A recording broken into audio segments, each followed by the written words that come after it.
बिस्मिल्लाहिर्रहमानिर्रहीम। आज का हमारा टॉपिक है male reproductive system. Male reproductive system के अंदर बेसिकली गैमीट्स होते हैं जिनका नाम स्पर्म्स हैं, वो मेल में बनते हैं। बनने के बाद ये पहुंचाए जाते हैं फीमेल रिप्रोडक्टिव सिस्टम के अंदर ताकि वहां जाके एग को फर्टिलाइज किया जा सके। तो अभी हम देखते हैं कि मेल रिप्रोडक्टिव सिस्टम जो हमारे पास मौजूद है, इसके पास इसके कंपोनेंट्स हैं। कंपोनेंट्स में मेन चीज जो आएगी वो होगी इसका एक्सटर्नल जेनेटिलिया। दूसरा कंपोनेंट होगा रेलिवेंट डक्ट्स, यानी कि इसके साथ रेलिवेंट जो नालियां हैं, डक्ट्स हैं, वो मौजूद होंगी। सबसे पहले हमारे पास मौजूद है स्पर्म्स को जहाँ बनाया जाता है, हम उन्हें टेस्टिस कहते हैं या टेस्टिकल कहा जाता है। टेस्टिस जिस स्किन के अंदर मौजूद होते हैं हम उसको स्क्रोटम का नाम देते हैं। स्क्रोटम जो है इन टेस्टिस को जो है प्रोटेक्ट भी करती है। इसके जरिए से ये बिलो द बॉडी यानी कि बॉडी के अंदर बिटवीन द लेग्स ये हैंग्ड फॉर्म में पाए जाते हैं। टेस्टिस के अंदर इसके टॉप पे एक हाईली यानी कि वाइड कन्वोल्यूटेड ट्यूब्यूल होती है, हम उसे कहते हैं एपिडिडीमस। यहाँ पर स्पर्म स्टोर होंगे। स्टोर होने के बाद वास डिफरेंस के जरिए से इसको जो ट्रांसपोर्ट किया जाता है इनसाइड द टेस्टिस। टेस्टिस का जो टेम्परेचर है ये ऑलमोस्ट फ़ारेनहाइट के अंदर 93.2 डिग्री फ़ारेनहाइट होता है, जबकि ओवरऑल देखा जाए तो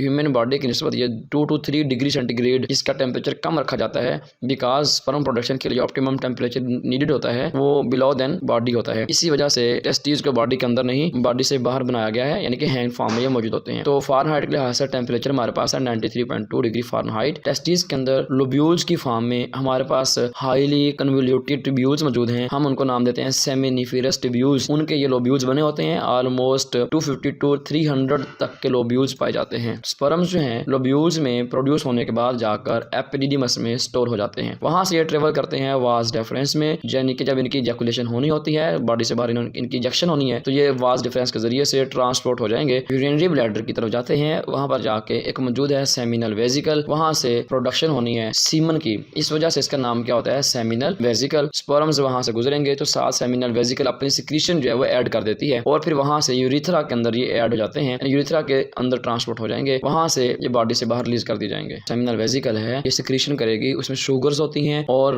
वो सीमन का ऑलमोस्ट 60 to 70% हिस्सा बनाती हैं। अब जो सिक्रीशंस होती हैं ये 60 to 70% जो हिस्सा बनाएंगी किस चीज का, सीमन का, और सीमन को बॉडी से बाहर रिलीज किया जाएगा। यानी कि सीमन बेसिकली क्या चीज है, एक फ्लूइड है जिसके अंदर क्या मौजूद होते हैं, स्पर्म्स पाए जाते हैं। और मेल रिप्रोडक्टिव ऑर्गन जो होता है, जो मटेरियल खारिज करता है उसे सीमन कहा जाता है, उसके अंदर स्पर्म्स मौजूद होते हैं। यहाँ से सीमन के अंदर जब शुगर की सिक्रीशन हो जाएगी तो स्पर्म्स जो हैं यानी कि जो सीमन है वो ट्रेवल कर जाएगा यूरिथ्रा के जरिए पीनस के अंदर। अब क्या होगा कि यहाँ से जो यूरिथ्रा जो है ये क्या करेगी, बॉडी से बाहर पास आउट करेगी सीमन को, लेकिन यूरिथ्रा की बेस पे जहाँ से वो ब्लैडर से निकलती है वहां पर एक ग्लैंड मौजूद है, उसका नाम है प्रोस्टेट ग्लैंड। प्रोस्टेट ग्लैंड क्या करेगा, एसिडिक सिक्रीशन ऐड करता है जो कि स्पर्म की मोबिलिटी में इजाफा करते हैं इनसाइड द सीमन, सीमन के अंदर। और फर्दर इसके नीचे एक और ग्लैंड मौजूद है, उसका नाम है बल्बो यूरिथ्रल ग्लैंड। अब प्रोस्टेट ग्लैंड से सिक्रीशन के बाद ये सीमन जो होगा ये पीनस के जरिए से बॉडी से बाहर निकाला जाता है। इंटरकोर्स के दौरान जो रिप्रोडक्टिव ऑर्गन पीनस है ये हार्ड हो जाएगा और साइज में बड़ा हो जाएगा, यानी कि इरेक्टेड फॉर्म में आ जाएगा, जबकि बिफोर द इंटरकोर्स से पहले तो ये अपनी लूज फॉर्म में रेस्ट की हालत में होता है। अब होगा क्या कि इसकी इरेक्शन हो जाएगी। After the erection bulbo urethral gland क्या करेगा, अपनी सिक्रीशन जो है वो ऐड करेगा। ये जो बल्बो यूरिथ्रल की सिक्रीशंस होंगी ये क्या करती हैं, ये before the ejaculation of the semen secrete होती हैं, थोड़ा सा फ्लूइड बॉडी के बाहर आता है। इसका मकसद ये होता है कि अगर यूरिथ्रा के अंदर यूरिन के ड्रॉप्स पहले से कहीं